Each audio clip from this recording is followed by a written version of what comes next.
Once again, it is Thursday. That means it's crossover week here at Locked On Eagles and Locked On Jaguars. We are going to take you through the interesting matchup between the former Philadelphia Eagles head coach, Super Bowl winning head coach Doug Pederson, leading the Jaguars into Lincoln Financial Field this Sunday. All that and more coming up here on Crossover Thursday at the Locked On Podcast Network.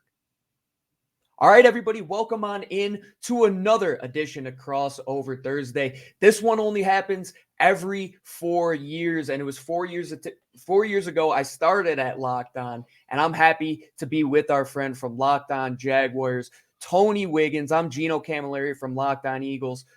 Wig, how's it going, my man? Things got to be feeling good down there in Jacksonville. Feeling good. It feels like the Jaguars are, no pun intended, taking the league by storm. And while we're saying that, there's a storm brewing here in the state of Florida right now. So, yeah, man, it's a breath of fresh air. Somebody asked me the other day, say, is it more fun when the team is playing well? Not particularly. It's kind of fun when they're not playing well to do these shows because it's like material that writes itself.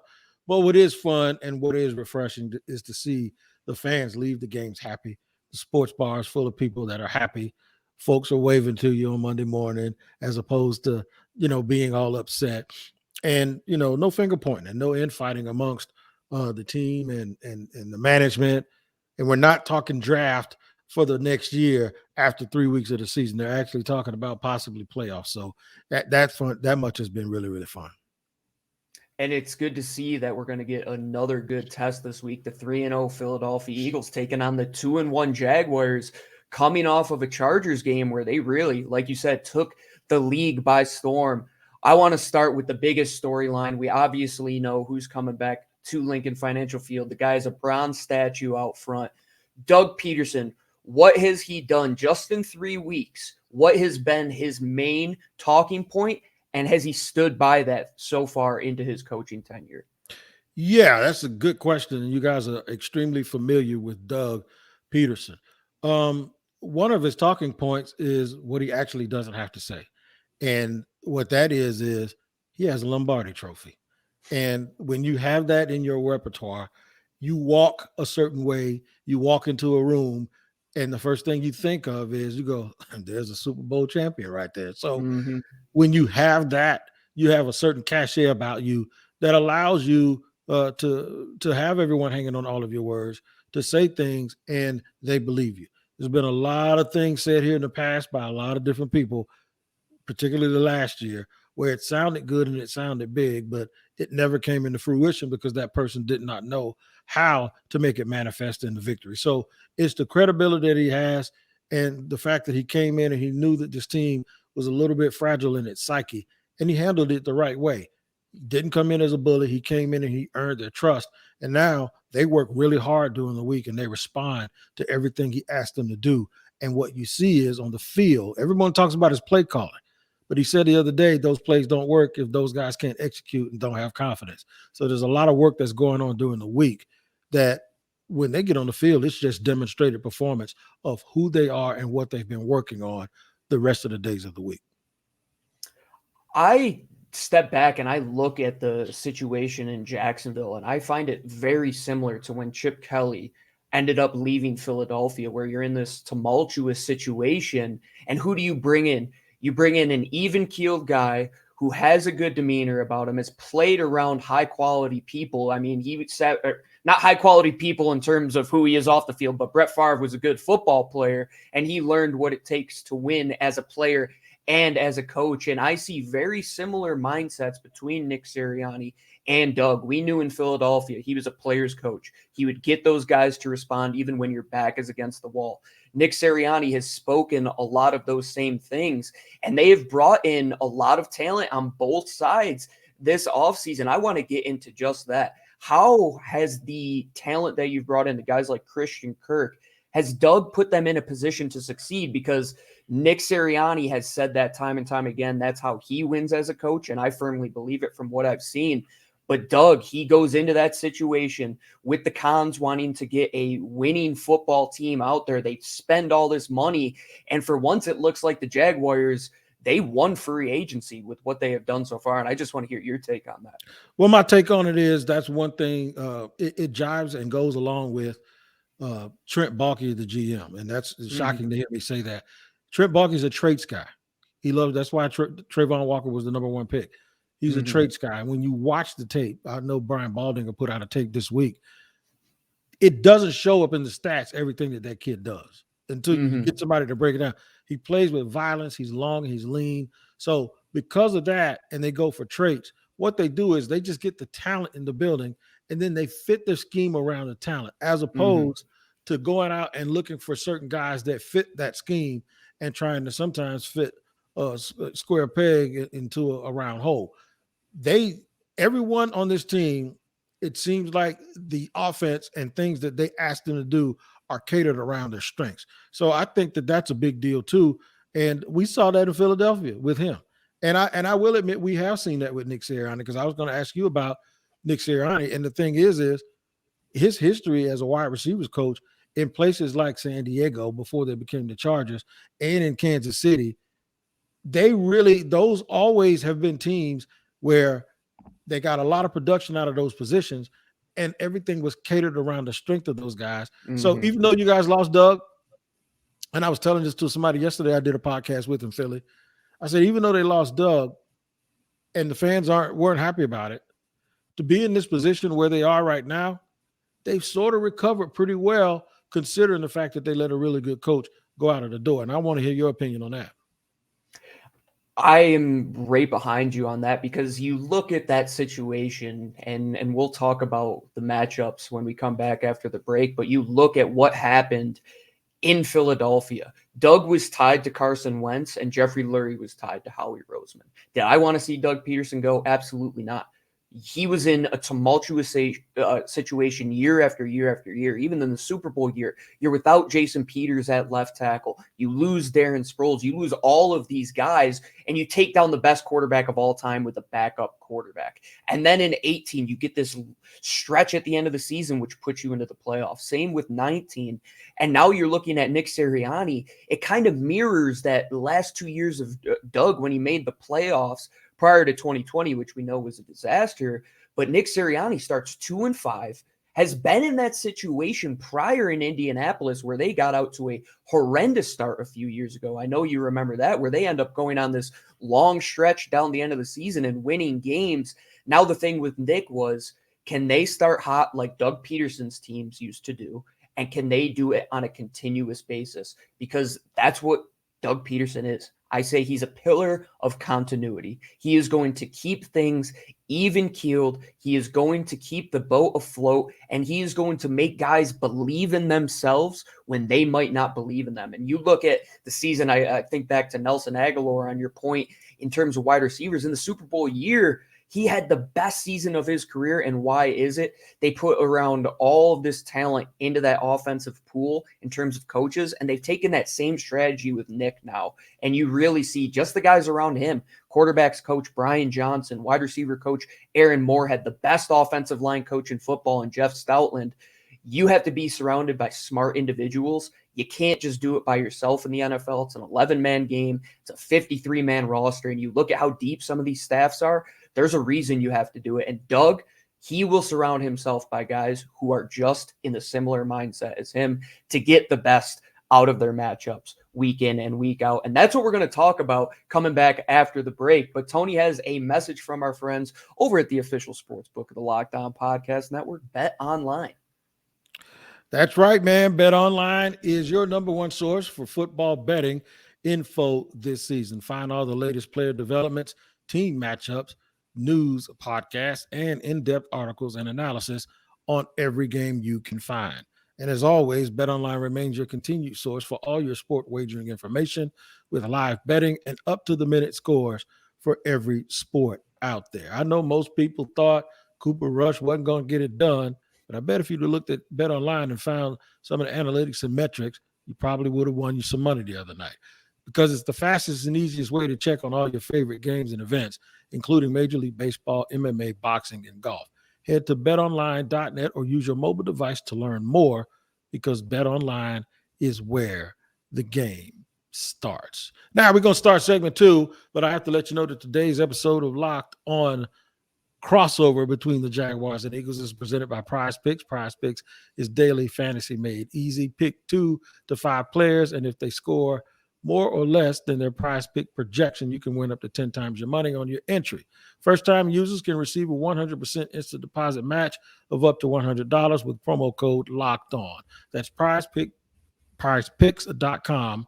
Promo code is Locked On. Ready to do some matchups, brother? Yes, sir. I look at this game and looking back to the London game a few years ago, the talent that's on the board and going to be on the field Sunday, it is a high-profile matchup, man. You look, let's start at the quarterback position. 2 young guys, 2 guys that had iffy seasons in their first year starters, really figuring it out right now. And you look at the future. We always have had this conversation for years. What happens when Tom's gone? What happens when Aaron's gone? The future looks pretty bright, and I think it starts through these 2. You look at what Jalen Hurts has done in his evolution. I want to talk about Trevor Lawrence because it seems like you had said in the first segment, Doug Pederson, he's fitting a square peg into a square hole with Trevor Lawrence this year, something that they couldn't get last year. It's got to feel good being a Jaguars fan, seeing that high pick pay off. Yeah, it is. And what you see is a coach who understands it because, as you said, playing under Andy Reid, coaching under Andy Reid, being around guys over the years, McNabb and all of these guys that knew how to get it done. There was no doubt in my mind that he was going to be able to extract the best. He won a Super Bowl with Nick Foles, so he's going to be able to extract the best out of Trevor Lawrence. So it's not just what he's pulled out, it's what he's invested into him. And what he has invested in, he has Press Taylor, who's always been there around him, helping him coordinate the offense. He has Mike McCoy, who's a former NFL head coach, as just the quarterback's coach for Trevor. And I don't say just because it's not a big deal, but that's a lot of insulation and a lot of ears and eyes on a guy they just want him to play football and get better and improve. It's not like they're just happy to have him here and it's going to put him all on the billboards and just going to be happy to have Trevor here to sell tickets. No, they're really investing all of those things you have to do into a young quarterback. Here's the analogy that I keep using. You hit a lottery ticket, right? And you win you win the Powerball or whatever. Mm-hmm. So you have the one guy that goes and buys a lottery shirt with all the flowers on it and jet sets around the world and he's broke in 2 years, right? Then you have another guy that hires a financial advisor, hires a lawyer. He shelters his money. He gets all of the people that understand money. So Trevor was the lottery ticket. So what do? You become judicious in how you use it. You want it to last for 20 years and you want it to change your franchise. And this generational player should have a generational impact, not just for 2 or 3 years. So I think they've done it the right way. They didn't start that way last year with Urban Meyer. They have started that way this year with Doug Pederson. So I think it's what you invest in him, which is what you're going to be able to divest out of him over the next 20 years. I think that's a great way to put it. And I see Jalen Hurts kind of that same way. I always say that second-round quarterbacks, you're not drafting them to be the guy, but if they are the guy, it's a benefit because they're not the top guy like a Trevor Lawrence. He was a guy who he had question marks if he could evolve his accuracy, if his arm was strong enough to get down the field, and they bring him in behind Carson Wentz. So 2 completely different avenues, but the one thing that is the same is bet on traits. Bet on guys that are smart at football, bet on guys that are leaders, not just on the field, but in the community. And I think you see that from both of these individuals. And they run through the supporting cast around them because you have to have strong weapons. What has been the biggest surprise for you? I know Christian Kirk, of course, you sign him to this big money deal. He's going to be the number 1 target. What has been that biggest, okay, I didn't see that coming, but I'm happy that happened on offense? Zay Jones. And Zay Jones is one, and the right tackle, Jawan Taylor, playing lights out and looking like an all-pro. He's dedicated the season to his father, who he lost in January, and he has been tremendous. But I expected Kirk to be good because I thought he was good in Arizona. Mm-hmm. He was a 17-yard crossing pattern away from having 1,000 yards last year, 1 catch. Mm-hmm. I think when people see the 983 yards, If you add 17 yards to it and he has 1,000, then everybody, oh, he's 1,000-yard receiver, right? So Zay Jones has been the one because when they signed him, they gave him like $30 million over like 4 years. And I was like, what? And all of a sudden, I go to training camp and I said he's having the best camp of any receiver I've seen around here since Jimmy Smith. Now, that doesn't mean a lot because we haven't had a lot of great receivers since then. But he showed the other day, and while it was 10 catches for only 75 yards, it was a touchdown, and I bet you half of those 10 catches were for first downs. And that's what you need. You need to move the ball. 3rd and 3, send him in motion, turn, throw a quick pass. He gets 4 yards. That stuff is huge because you know what? It keeps possessions going, and it keeps your defense off the field, and it tires the other team out. The Jaguars had the ball for 38 minutes and 21 seconds against the Chargers. That's a winning formula for football, and they won 38-10. So it's like a point per minute that they have possession of the ball. And I think that's huge. You know, it's situational football, and only things a guy like Doug would know: how to win games, the way a boxer knows how to win rounds by throwing body punches. If you know you're ahead on the scorecard, just stick that jab out there. Just win the round and go sit down. You don't have to be a hero. And I think that's the way they're playing, and that's why you see a big difference in the results. I think that's a great way to put it, how Floyd Mayweather, he's not the guy that's knocking guys out in the first, second round. He's going to take you the distance, and he knows how to capitalize in winning situations. And you look at the time of possession for both of these teams right now. The Philadelphia Eagles have manufactured 10, 11, 12, 13 play drives, and that's allowed their defense to stay off of the field. But with the way that both of these defenses are performing, what is the biggest X and O nightmare that you have going up against the Philadelphia Eagles defense coming off of last week? Goddard guarding the tight end because A.J. Brown and Devontae Smith put so much pressure on the receivers that they forget about Dallas Goedert, who'll do exactly what I just said: get to the sticks and keep getting first downs, sneak into the middle of the field, down the seam. They'll go out into the flat and be a safety valve.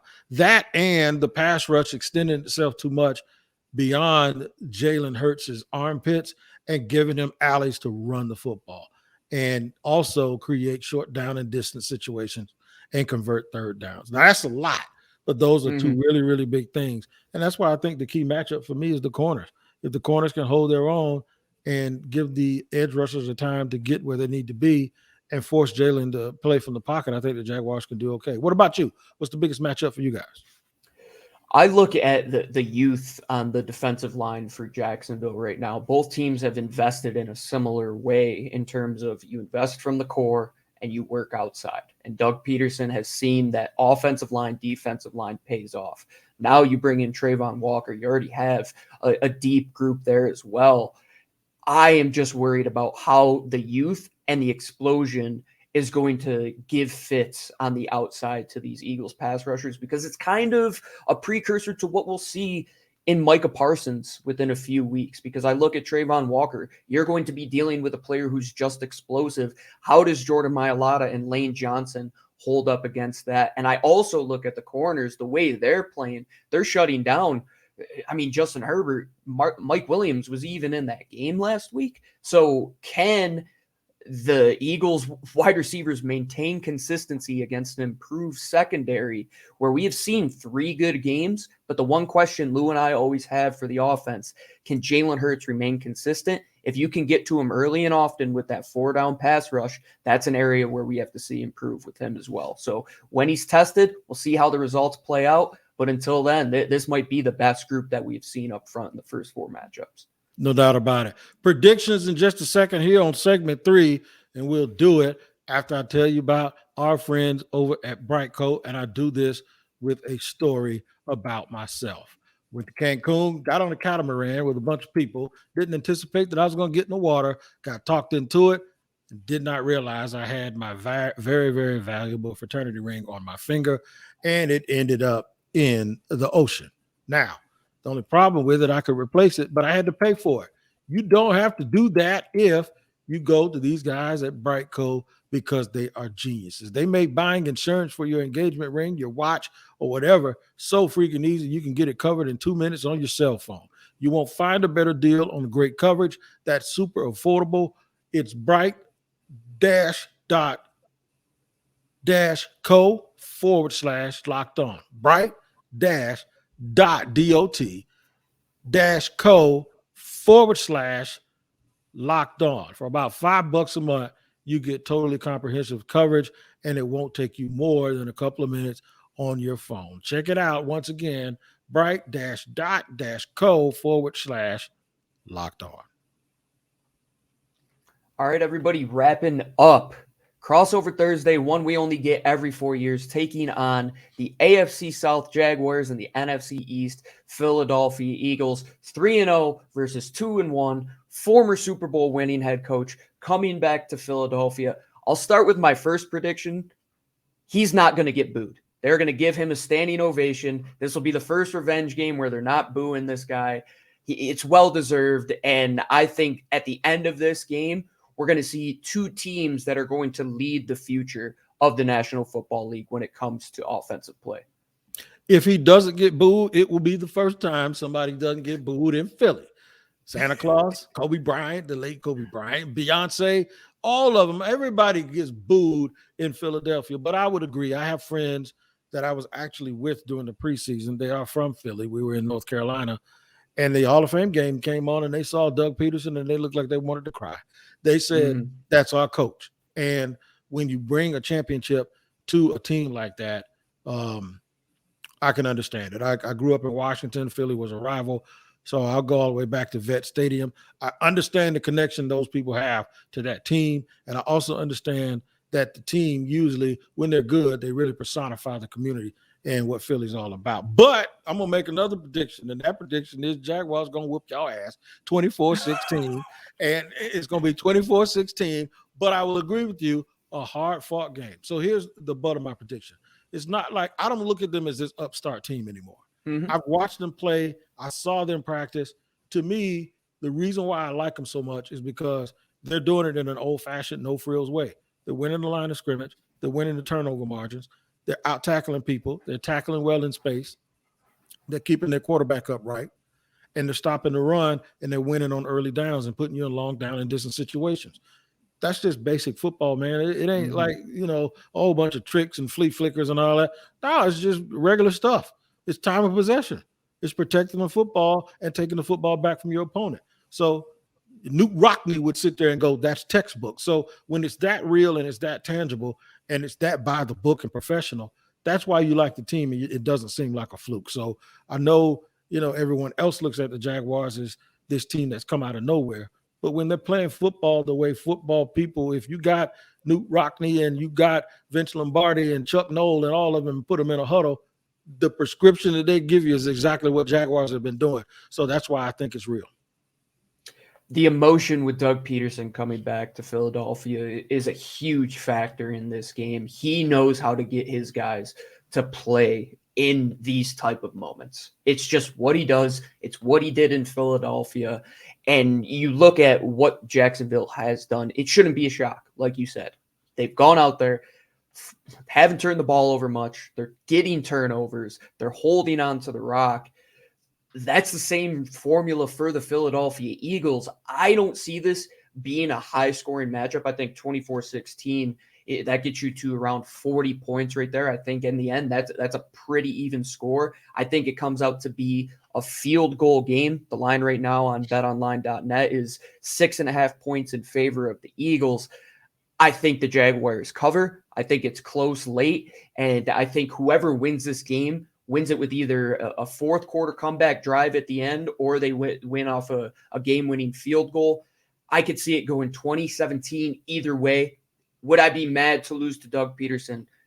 It'll upset me a little bit, but it will be the least of my worries when it's all said and done. It's the first AFC matchup out of conference. They went 3-0 against their first 3 NFC opponents. If this is one game where it is a trap game, this would be the one in the grand scheme of the NFC where the Eagles could drop with the emotion, with the potential for James Robinson to do exactly what the Lions did week 1 in terms of running the football. If they revert back to what they did week 1, I see the Jacksonville Jaguars winning this game. I can't bet against my birds until they prove me wrong right now. I think 2017 in the end, hard fought game. I don't think either you or I on Monday, when we do our reaction shows, are going to be upset at the result. I think, like you said, Amp, this is going to be a hard fought football game. Two teams that instilled similar cultures. They're coming off a few years removed from Doug, now with Nick Sirianni, who breeds the same thing. We're going to put players in a position to succeed, and we're going to do it the old-fashioned way. Hard fought, on the ground, offensive line beat up defensive line, get turnovers. That's football, man. That's what I want to see. I think it'll be a fun, hard-fought matchup. And this was good, man. I'm glad that it's every 4 years because I love Doug, but at the same time, I would love to have more conversations with you. Where can our friends find you that haven't checked out Locked On Jaguars? I had some people in my comments saying that you guys were talking some trash this week, so I might have to that's what we do. That's what we do. Oh, but friendly banter. Yeah, Always. it's all good, man. At Shop Talking Wig, as you can see right there on the screen, if you're watching on YouTube. If not, it's one word, Shop Talking Wig with 2 G's on Twitter. You can find me on the Locked On Jaguars Twitter page as well, and on YouTube with the Locked On Jaguars podcast. And if you're in Jacksonville, you can probably find me cutting hair in a barbershop somewhere because I've been doing that for 30 years also. I got to remind people, though, get your PrizePicks in. Make sure you make your PrizePicks because that is absolutely fun. Remember, it's all about player projections and more or less. Can you look at the player and what their selections are and the projections by PrizePicks and then say whether or not they're going to go more or less? If you put 2 to 5 of those entries on your slip, you can win 10 times your money. So that's a very good thing. Make sure you use the promo code Locked On when you initially signed up, and they'll give you a matching bonus of up to $100. Also, I have to remind you to watch for the Peacock and Williamson NFL show, which is on our network. It is absolutely fabulous, and wherever you get your podcast, that is available. Brian Peacock is one of the best in the business, and Matt Williamson is a former NFL scout. So make sure you like and subscribe to Peacock and Williamson NFL show. All right, Gino, we're going to cut loose, man, and we'll see what happens this Sunday. For everybody listening out there on Locked On NFL, this is Jaguars and Eagles crossover. Y'all take care of each other, and we'll see you next time. And fly, Eagles, fly.